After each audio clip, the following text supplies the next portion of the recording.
So hello again, everyone.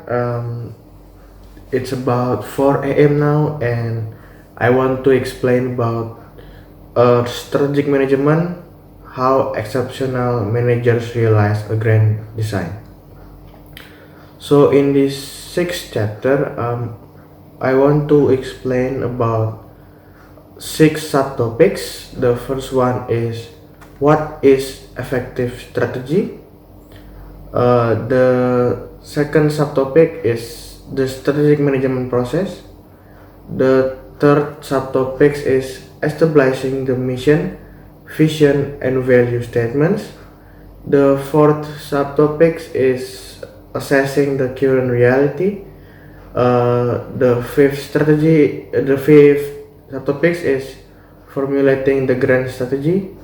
And the last subtopic is implementing and controlling strategy execution.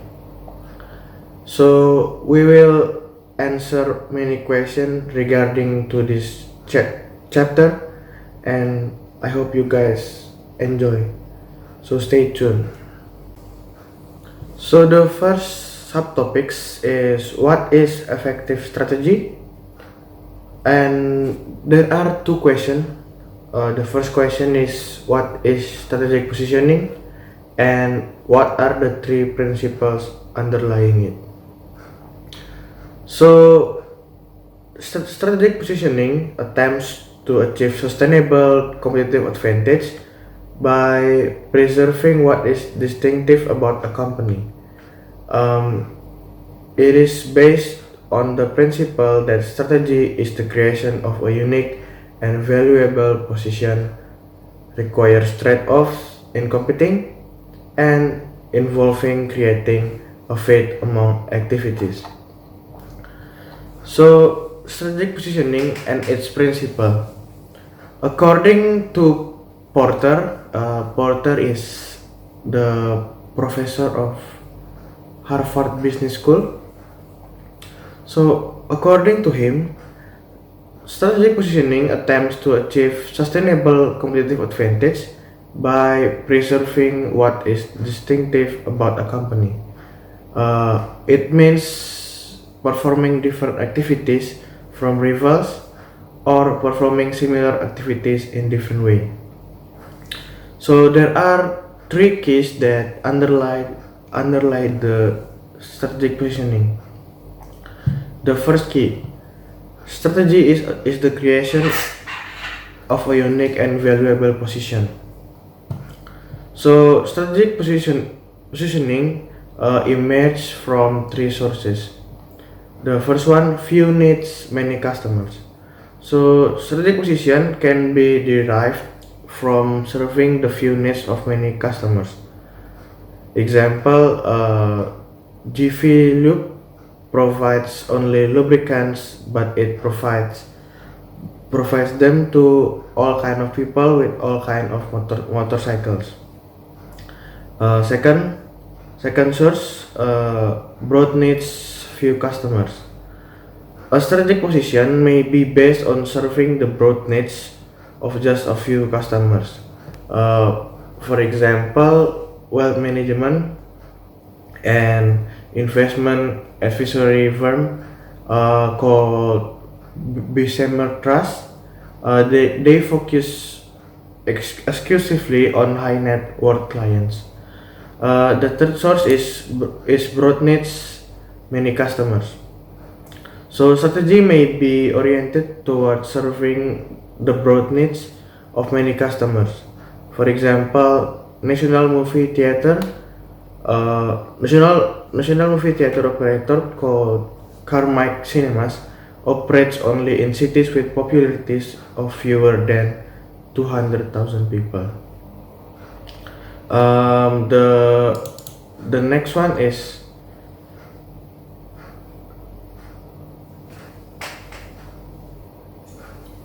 the second key is that strategy requires trade-off in competing. So as a glance at the preceding choices shows, some strategies are incompatible. Thus, a company has to choose not only not only what strategy to follow, but also what strategy not to follow. For example, Neutrogena soap is positioned more as a medical product than a cleansing product. In achieving this narrow positioning, the company gives up sales based on deodorizing, gives up large volume, and accordingly gives up manufacturing efficiencies. So the third key is that strategy involves creating a fit among activities. Fit has to do with the ways a company activities interact and reinforce one another. For example, a mutual fund such as Vanguard Group follows a low-cost strategies and aligns all its activities accordingly, distributing funds directly to customers and minimizing portfolio turnover. However, when the short-lived Continental Light Airline tried to match some but not all the Southwest Airlines activities, it was not successful because it didn't apply Southwest's entire interlocking system. So moving on to the second subtopics, I will explain about the strategic management process. So the strategic management process has five steps. The first one is establish the mission, vision, and value statements. The second one is assess the current reality. The third one is formulate the grand strategy. The fourth one is implementing the strategy. And the fifth one is maintain strategic control. So all these steps may be affected by feedback that enables the taking of constructive action. So here I will explain about the first one. So the first one is establishing the mission, vision, and value statement. So establishing the vision, mission, and value statement, we already discussed these three mission, vision, and value statement in the last chapter. So the mission statement expresses the organization purpose or reason for being. The vision statement states that what the organization wants to become and where it wants to go strategically. So the value statement describes what the organization stands for, its core priorities, the values its employees embody, and what its product contribute to the world. So step two is assess the current reality.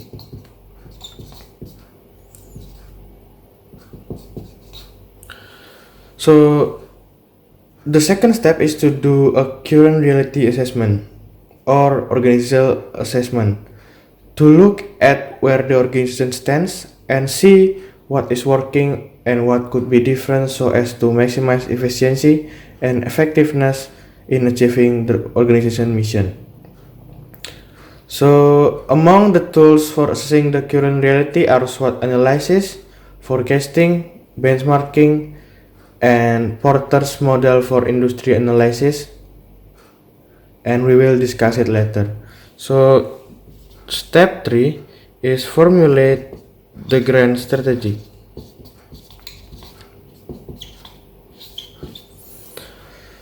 The next step is to translate the broad mission and vision statements into a grand strategy, which after assessment of the current reality explains how the organization mission is to be accomplished. Three common grand strategies are growth, stability, and defensive. So the fourth step is implement the strategy.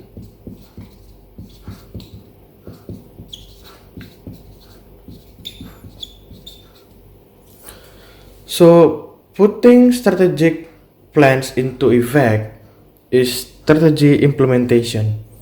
So strategic planning is not effective of course, unless it can be translated into lower level plans. This means that the top managers need to check on possible roadblocks within the organization's structure and culture and see if the right people and control systems are available to execute the plans. We will describe the strategic control later. And the fifth step is maintaining strategic control.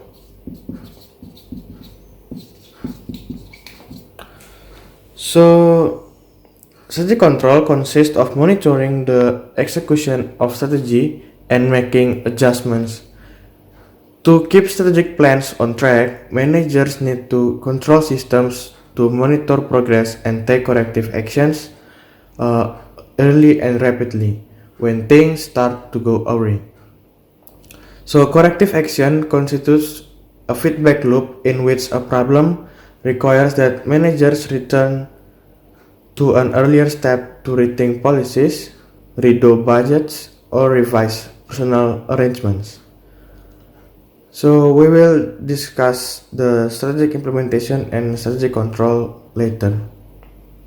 So, these are the 5 steps of the strategic management process.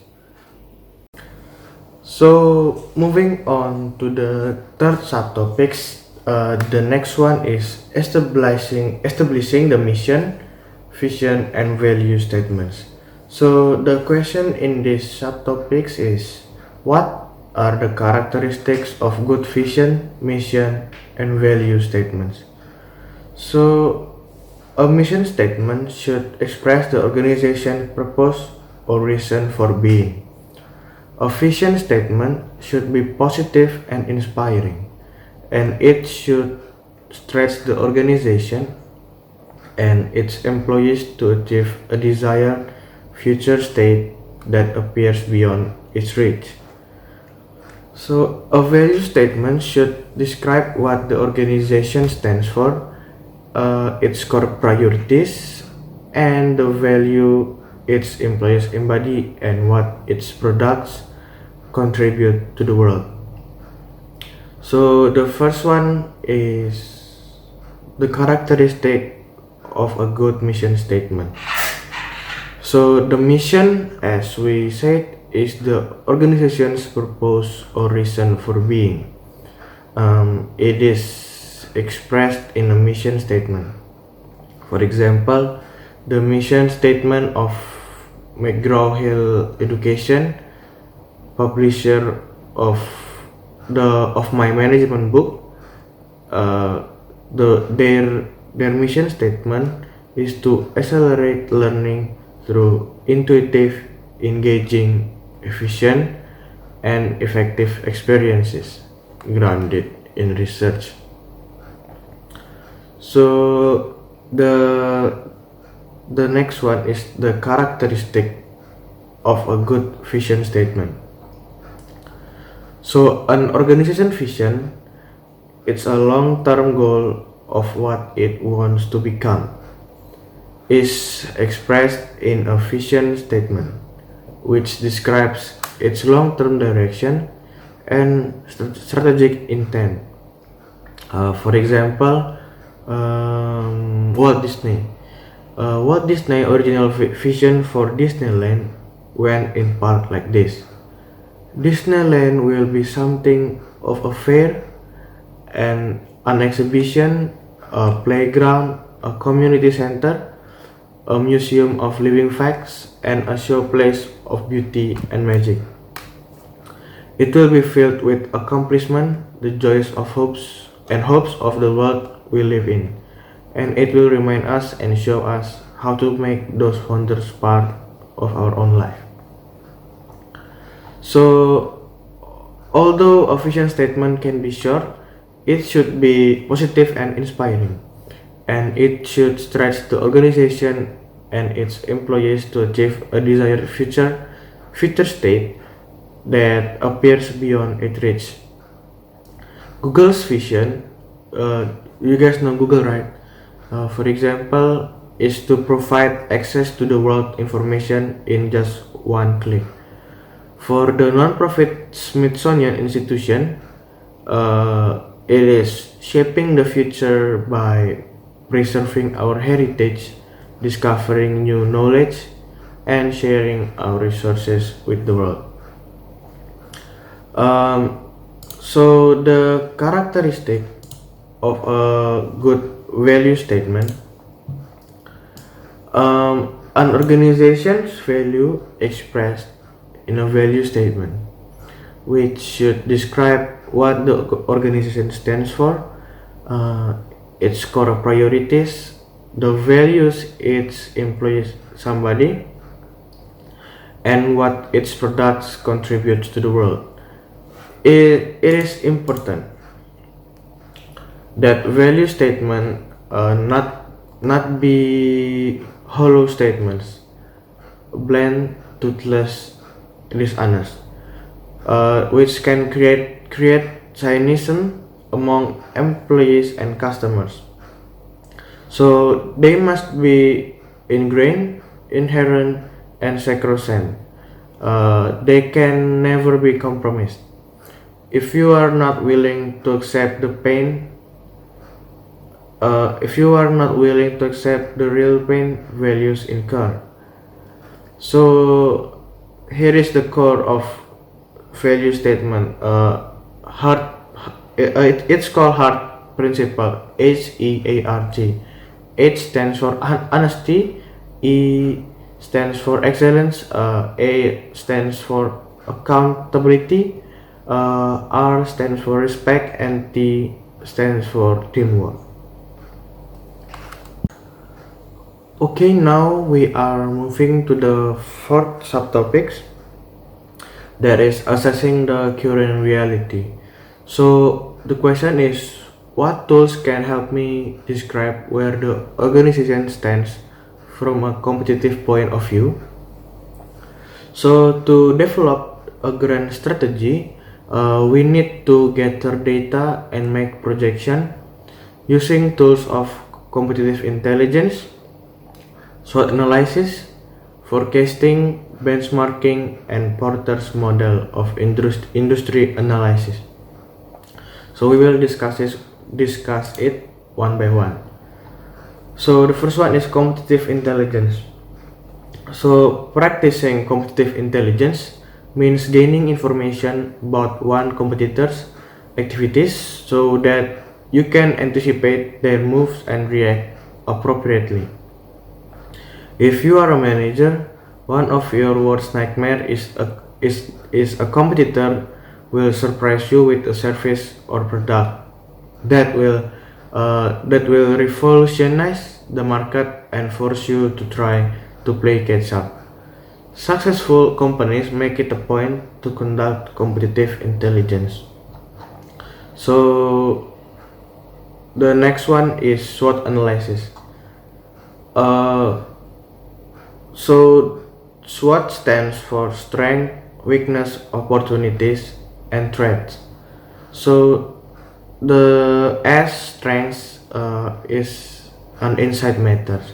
So strength could be work processes, organization culture, staff, product quality, production capacity, image, financial resources, and requirements.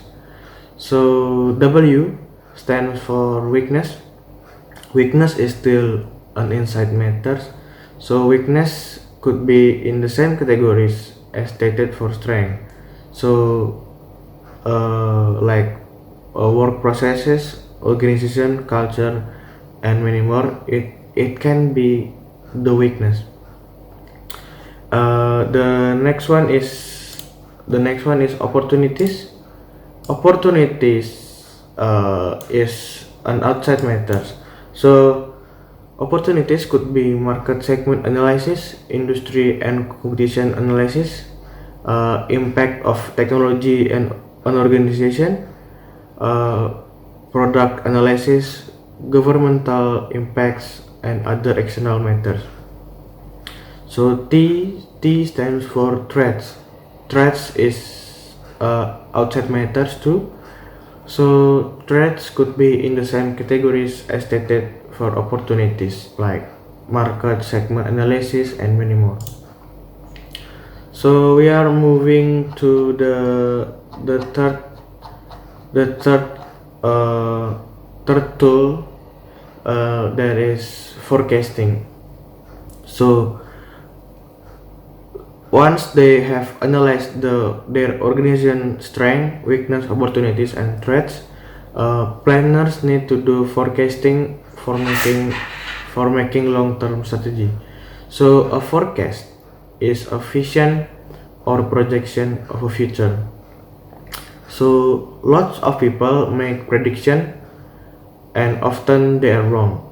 So of course, the further into the future makes a prediction, the more difficult it is to be accurate, especially in matters of technology. Yet, forecasting is a necessary part of planning. So, there are two types of forecasting. The first one is trend analysis and contingency planning. So, now we are moving to benchmarking. So, benchmarking is a process by which a company compares its performance with that of high-performing organization. So, for example, airliners use such benchmark as average turnaround time, on-time arrivals, and cost per seat per passenger mile, fuel cost, number of lost bag, and so on. So the last tool is Porter's 5 competitive forces.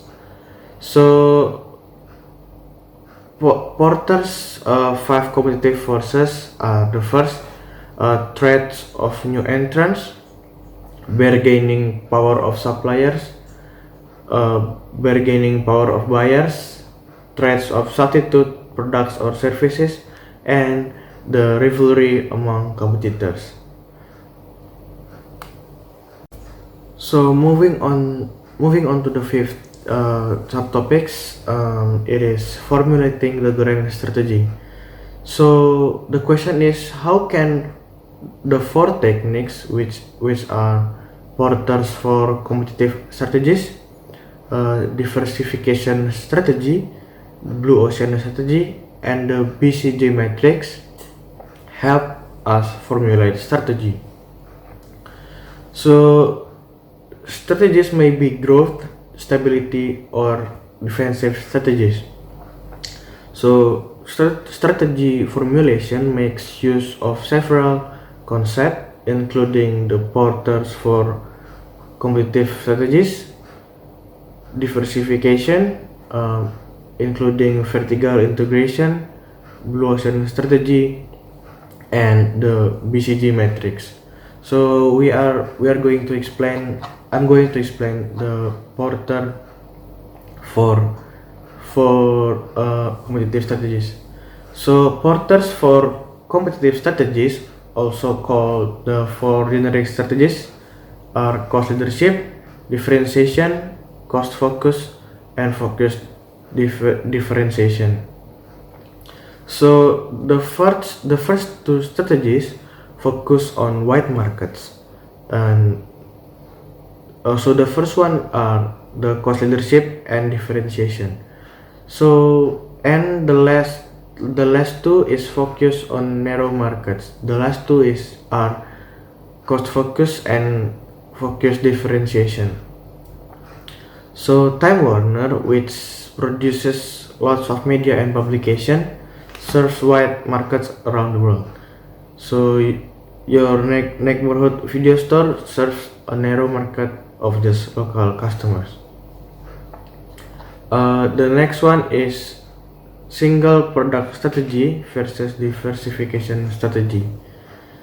So in a single product strategy, a company makes and sells only one product within its market. This is the kind of strategy you will see as time you drive past the small detail business in a small town. So the benefit is focus and the risk is vulnerability. So the diversification strategy, operating different businesses to spread the risk. So the obvious answer to the risk of a single product strategy is diversification, operating several businesses in order to spread the risk. You see this at the small retailer level when you drive past a store that sells gas and food and souvenirs and rents DVD movies. So it operates different businesses to spread the risk. Next is the blue ocean strategy. So more formally, blue ocean strategy refers to a company's creating a new uncontested market space that makes competitors irrelevant, creates new customer value, and decreases cost. So competing in overcrowded industries is no way to sustain high performance, says the author of this book. So next one is the BCG matrix. So BCG matrix developed by the Boston Consulting Group. So that's why it's called BCG. So BCG matrix is a means of evaluating strategic business units on the basis of the first one, their business growth rates and their share of the market. So business growth rate is concerned with how fast the entire industry is increasing. Market share is concerned with the business unit share of the market in relation to the competitors. So in general, the BCG matrix suggests that an organization will do better in fast-growing markets in which it has a high market share rather than in slow-growing markets in which it has a low market share. So now we are already in the last subtopics of this chapter. There is implementing and controlling strategy execution. So the question is, how does effective execution help managers during the strategic management process? So strategic implementation is closely aligned with strategic control. So execution is a process that helps align these two phases of the strategic management process. So stage 1 of the strategic management process was establishing the mission and the vision. Stage 2 was assessing the current reality. Stage 3 was formulating the grand strategy. Now we come to the last two stages. There is strategic implementation and strategic control. So strategic implementation is putting the strategic plans into effect. As we said, this means dealing with roadblocks within the organization's structure and culture and seeing if the right people and control systems are available to execute the plans. Often, implementation means overcoming resistance by people who feel the plans threaten their influence or livelihood. This is particularly the case when the plans must be implemented rapidly, since delay is the easiest kind of resistance. There is all kinds of excuses are usually available to justify delays. And next is maintaining strategic control. So strategic control consists of monitoring the execution of strategy and taking corrective action if necessary. So to keep a strategic plan on track, we need to do these steps. So first, engage people. We need to actively engage people in clarifying what our group hopes to accomplish and how we will accomplish it. Next, keep it simple. keeping our planning simple unless there is a good reason to make it more complex. The third one is stay focused. We must stay focused on the important things. And the last one is keep moving. So keep moving toward toward our vision of the future. So it will adjust our plans as we learn what works. So the last step is execution. So now we are already in the execution part. So execution means getting things done. In implementing strategy and maintaining the strategy control, what we are talking about is effective execution. A former CEO of Allied Signal, now called Honeywell, and a business advisor to senior executive, they say that it's not simply tactics, it is a central part of any company strategy. It consists of using questioning, analysis, and follow through to match strategy with reality, align people with goals, and how important is execution to organization success in today's global economy. So that's about the last subtopics of this chapter. So that's all about my explanation in this video about the sixth chapter, the strategic management, how exceptional managers realize a grand design. So we already discussed about 6 subtopics, and in each subtopics there are questions and we already answered it. So the first one we already discussed what is effective strategy, the strategic management process, establishing the mission, vision, and value statements, assessing the current reality, formulating the grand strategy, and implementing and controlling strategy execution. So I hope that my explanation will be useful for you guys in learning the management. So that's all about this video. Don't forget to like and share to help the other students or people in learning management.